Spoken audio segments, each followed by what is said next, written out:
Hey guys, this is Justin from zZounds, and I'm here in the studio. We're taking a look at all of the gear that we use to make the Eddie Van Halen Legends of Tone video possible. We used a few key pieces of gear in order to get the Eddie Van Halen sound. First off, the EVH Stripe Series guitar that you see here was the guitar that I recorded everything with. I also played everything through this EVH 5150 head. It's a 50 watt head. We also used an MXR Phase 90, specifically the EVH version, and we also used the MXR 5150 chorus and the MXR 5150 overdrive. Using all of those pedals, guitar and the amp, we were able to get all of the sounds heard on the Legends of Tone video. Finally, for our recording purposes, we used the Universal Audio Aux amp top box, and that's kind of what completed our rig. First, taking a look at this guitar, this is the EVH Stripe Series, like I mentioned before, and it comes in this really cool black and yellow finish. It also comes with an EVH Wolfgang pickup, as well as an EVH Floyd Rose with a D-tuna, so that's a pretty cool mechanism to have there. Lastly, it actually just has a single volume knob, labeled tone, but one single volume knob, so always on, always off.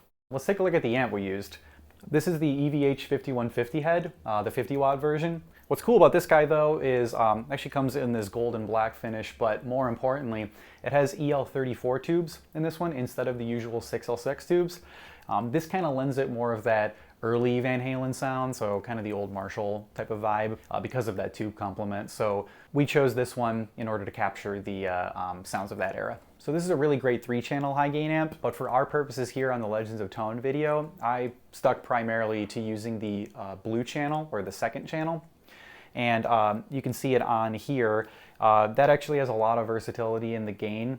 It can go from pretty decent crunch all the way up to a pretty saturated high gain sound. And just for reference, you can see right here that the gain is actually set at noon, so you get a pretty good middle ground of just how much gain is on this channel.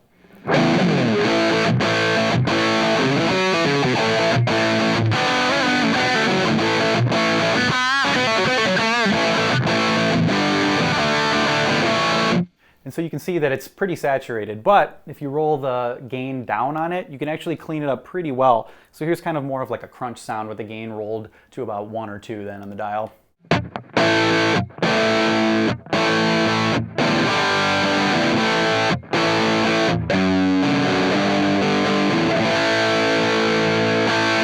So still nice and punchy, but a lot less saturated than when you have the gain up at noon.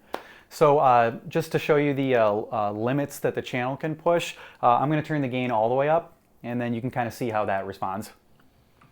So here's the gain all the way up.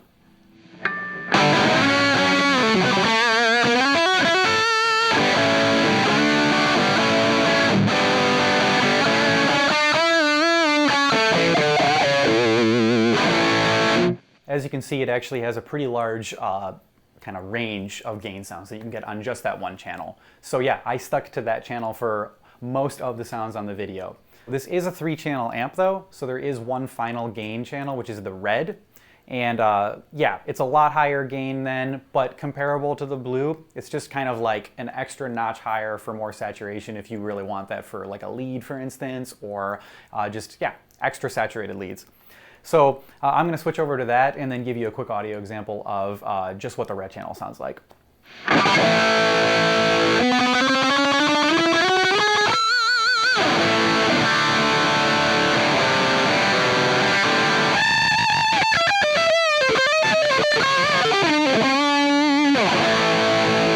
Taking a look at the pedals that I used, primarily I was sticking to the MXR EVH Phase 90 for a lot of the solos. For reference though, the speed or the knob here is set to about 9 o'clock on the dial for a nice slow phase like Eddie Van Halen used to do on the early records.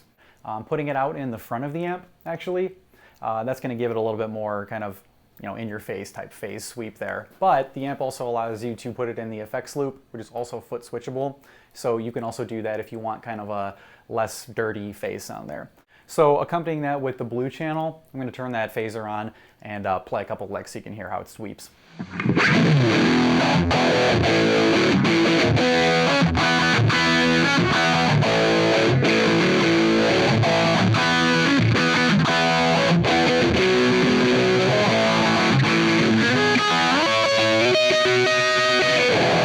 Moving on to the MXR 5150 chorus pedal.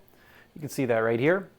This is pretty great. Most interesting thing about it, besides it being just a simple 3-knob layout, is the fact that you have input and output padding levels there. So you can actually kind of adjust just how much input and output gain it has on it, which works well if you're going to be running it with other types of drives or other things to make sure that your signal is clean or dirty if you even want it. The overdrive pedal that you see over here, the MXR 5150 overdrive, it's actually kind of a neat little pedal because it's more of a 5150 amp in a box.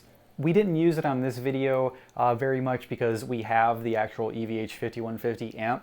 But for somebody who, for instance, has like a solid state amp or maybe a clean tube amp that can't get a high gain saturated sound like that, they would actually get a lot out of this pedal because it actually is a pretty extreme overdrive and distortion pedal. It actually has a boost function on it as well. 3-band EQ, gain, volume, and it also has a noise gate actually, which is super handy when you're hitting your amp super hard with a pedal like this. But yeah, like I mentioned, we had the amp, but I really strongly recommend somebody playing this if they kind of have a clean platform that they want to add that type of saturated 5150 sound to. This pedal would work great for that. So that's a general run through of all the gear that I use to get all the Eddie Van Halen sounds for the Legends of Tone video. As you can see, this for our Legends of Tone series features newer gear that's supposed to get you those old classic vintage tones like the old 70s and 80s Eddie Van Halen sounds. That's essentially it. If you want to learn more about it though, go to the zZounds blog and check out my accompanying Legends of Tone blog post where I dive into the band history as well as the gear that Eddie Van Halen himself used on those old records, as well as a little bit of extra background about how we recorded and actually made the video come to life. Once again, this is Justin with zZounds, and thanks for tuning in.